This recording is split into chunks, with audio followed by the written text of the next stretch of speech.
for the runway, just beyond the taxiway, just beyond the Delta plane here.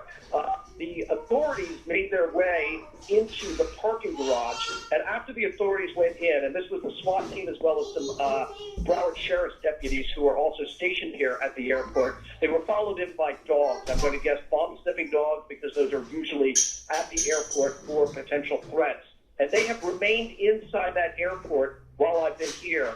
There are members of the FBI, a gentleman who's walking past me right now. There are also, I even saw a postal inspector here. So just about every law enforcement official who can come here has made his way here to help them. Yeah, no, they're right here. Okay, yeah, gotcha. All right, so this is the FBI asking us to now move to a new area. Why were people running? It's unclear, but those who, where I'm standing, is just littered with luggage. People just dropped it. Their backpacks, bags of food, their rollerboards, everything just littered here, and they ran over to Terminal 3, and that's where they're being held right now.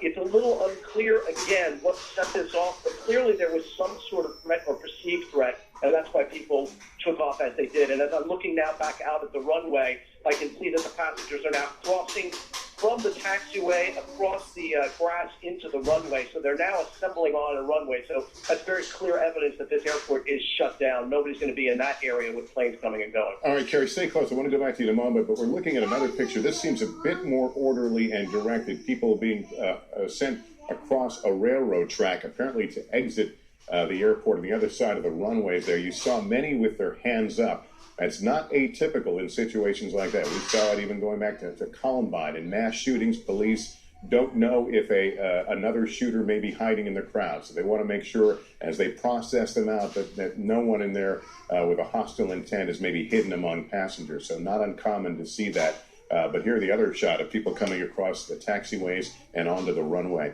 Let's go to Pete Williams again, our Justice correspondent. Pete has been trying to gather some information on the shooter, the suspected shooter. Pete, what can you tell us? Well, you may have heard earlier Bill Nelson from Florida using a name on the air that we have since heard from several federal authorities. A 26-year-old man named Esteban Santiago, born in New Jersey, apparently had lived in Alaska for a while. March 16th, 1990 is the date of birth. But beyond that, and knowing that it's a male in his 20s, beyond that, we don't have any information about what the motive was here or what inspired him to carry out this shooting. Do we know if he was among the shot? We had 13 injured, 5 dead. Yes, we do. We know from witnesses that he was not. Several witnesses have said that when the authorities finally came, after he fired an initial round of shots and then stopped to reload, they confronted him, ordered him down. He put the gun down and lay down on the ground and was arrested. So the best information we have from witnesses is that he was not shot. So obviously now they're aggressively investigating and questioning him. All right, a view of the parking garage where police had drawn on a bit earlier. We'd seen them coming up and down the stairs there with automatic weapons. Not clear what they were looking at there. In terms of the evacuation, this is beginning to look more like a total evacuation of the airport based on the pictures we're seeing right now. Earlier, people that had fled the terminal at the height of the shooting, they were let back in. About the same time, we were told the situation was stabilized and the suspect was in custody. And then, of course, what we just saw a moment ago. I want to show you some earlier video now that was taken inside the airport. This is obviously taken with a cell phone. This is in the baggage claim area. I haven't seen it, so we'll just watch together and see what it shows. It looks like somebody may be being treated there. Kerry, you were in that baggage claim area. What was it like?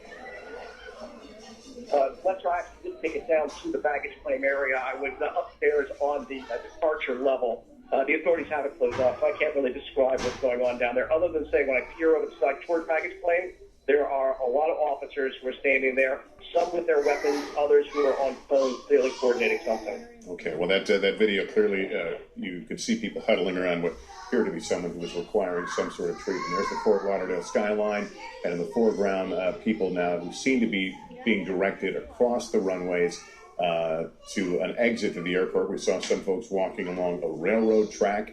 And there you see a lot of airport workers in their reflective vests as they all make their way in the same direction. So this seems to be a bit more of an orderly, directed evacuation we're watching. This live picture now, you can see right there in the center, looks like an officer in tactical gear between those two black vehicles.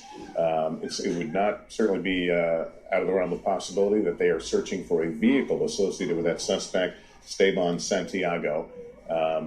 We haven't, obviously we can only see what's happening at that top level of the airport parking structure, but no signs of anything there as they continue to patrol. Obviously you have to worry about potential accomplices, anything that the shooter may have left behind, if his intentions were for even more casualties, explosive, any of those sorts of things. No indication that exists, I should point out, but that would be standard protocol in a situation like this.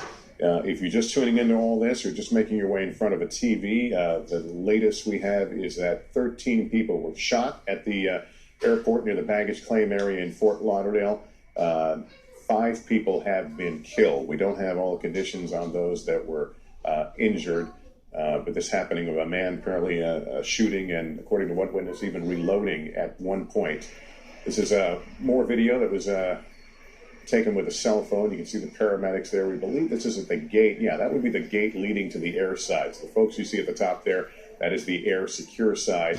On the other side of the fence would be an area that is does not have immediate access without a gate pass or something to the aircraft itself. Keep in mind, there would have been passengers making their way out. Also, the workers on the ramp that may not have realized what was happening as the doors opened and people began flooding toward them. John Schlichter was an eyewitness. We have an interview with him to hear what he had to say. Oh, I'm sorry, John, you with us? Yes,